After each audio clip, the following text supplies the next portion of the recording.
আসসালামু আলাইকুম রাহমাতুল্লাহি ওয়া বারাকাতুহু। বিসমিল্লাহির রহমানির রহিম। প্রিয় হকের পথের দর্শক মণ্ডলী, আশা করি আপনারা সকলে আল্লাহর দয়া ও মেহেরবানিতে ভালো আছেন। আরবি চন্দ্র বছরের 10ম মাস শাওয়াল, হজ্জের মাসের একটি মাস। এই মাস থেকেই হজ্জের উদ্দেশ্যে মুসলিম উম্মাহ পবিত্র নগরী মক্কায় গমন শুরু করেন। এ মাসের প্রথম পবিত্র ঈদুল ফিতর হওয়ায় এ মাসের আমলের বরকত অনেক বেশি। শাওয়াল মাসের বিশেষ নামাজ ও ফিতরা আদায় করা ওয়াজিব ইবাদত। শাওয়াল মাসের গুরুত্বপূর্ণ আমল তুলে ধরা হলো। শাওয়াল মাস, শাওয়াল শব্দটি আরবি, এর অর্থ হলো উঁচু করা, উন্নতকরণ, পাল্লা ভারী হওয়া, গৌরব করা, বিজয় লাভ করা, প্রার্থনায় হাত উঠানো ইত্যাদি। প্রতিটি অর্থের সঙ্গেই শাওয়াল মাসে রয়েছে গভীর সম্পর্ক। শাওয়াল মাসের আমলে উন্নতি লাভ হয়, নেকির পাল্লা ভারী হয়, আমলে সাফল্য আসে, কল্যাণ প্রত্যাশী আল্লাহর কাছে উভয় হাত প্রসারিত করে প্রার্থনায় মগ্ন হয়। রমজানের পূর্ণ মাস রোজা পালনের পর আরও কয়েকটি রোজা রাখার আনন্দে বিভোর হয় মুমিন। যে রোজার বরকতে বছর জুড়ে রোজা রাখার সওয়াব মিলে, এ সবই শাওয়াল মাসের আমলের সার্থকতা। এখন আসি শাওয়ালের সুন্নত আমল নিয়ে। হযরত আয়েশা সিদ্দিক রাদিয়াল্লাহু তাআলা আনহু বর্ণনা করেন, শাওয়াল মাসে বিয়ে শাদী করা সুন্নত। যেরূপ শুক্রবারে ও জামে মসজিদে ও বড় মাজলিসে আকাদ অনুষ্ঠিত হওয়া সুন্নত। কারণ মা আয়েশার বিয়ে শাওয়াল মাসের শুক্রবারে মসজিদে নববীতে হয়েছিল। 6 রোজা শাওয়াল মাসের বিশেষ সুন্নত। আমরা শাওয়াল মাসের রোজা কেন রাখব? রমজান মাসের রোজার পর শাওয়াল মাসে 6টি রোজা রাখার গুরুত্ব ইসলামে অপরিসীম। শাওয়াল মাসের রোজা সম্পর্কে হাদিসে বিশেষভাবে উল্লেখ রয়েছে।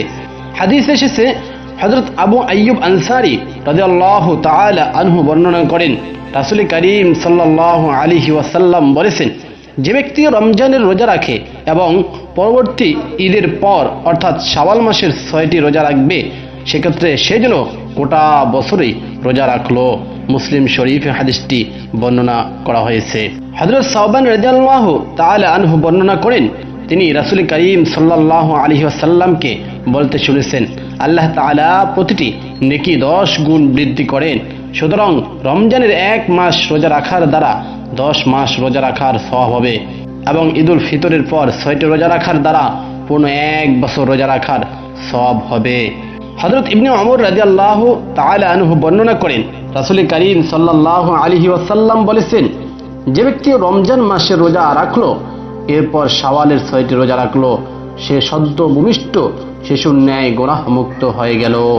হযরত আবু আইয়ুব রাদিয়াল্লাহু আনহু থেকে বর্ণিত, রাসূল করিম সাল্লাল্লাহু আলাইহি ওয়াসাল্লাম বলেন, যে ব্যক্তি রমজানের রোজা রাখলো এরপর শাওয়াল মাসের 6টি রোজা রাখলো, সে যেন 1 যুগ অর্থাৎ পূর্ণ বছর রোজা রাখলো। আবু দাউদ।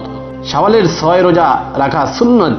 শাওয়াল মাসের এই 6টি রোজা মূলত সুন্নত, যেহেতু রাসূল করিম সাল্লাল্লাহু আলাইহি ওয়াসাল্লাম নিজে তা আমল করেছেন এবং আমল করার নির্দেশ দিয়েছেন।